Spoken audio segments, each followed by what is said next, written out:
Hello everybody, I want to show you with this video how you can clean the browsing data, the browsing history at the Google Chrome browser. So first of all, we go to the 3 points here on the top, and then the most easiest way is at the history. And first of all, you have here all the websites you have visited, and you can delete some websites or some searches you want to remove. Just go on the X here. Or if you want to delete much more, then it's better to go direct to the clear browsing data.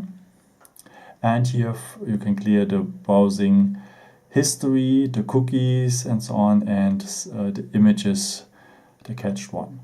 And here you can set up the time. So if you want just to delete the last hour, or 24 hours, 7 days, 4 weeks, or the complete history of your browsing. So then just go on clear data here and the stuff is cleared.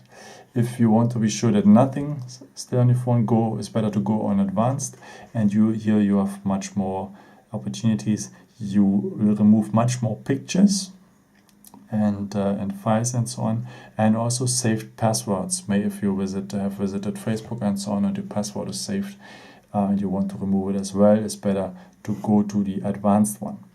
And here the same thing, you can have also the time, and so let's take maybe the last hour and then go on clear data, and then he will tell you which data he will clear. It's okay, yeah, go on clear again, and all these data of the last hours will disappear on your phone and your browsing history. Thank you so much for watching this video. I hope I could help you with it. And maybe if you want, you can leave me a nice comment or give me a thumbs up. It's always helpful for my videos. Thank you so much for. And I've created also some other videos if you're interested in. It would be a pleasure to see you again. And thank you so much for watching this video. And maybe until next time. Ciao.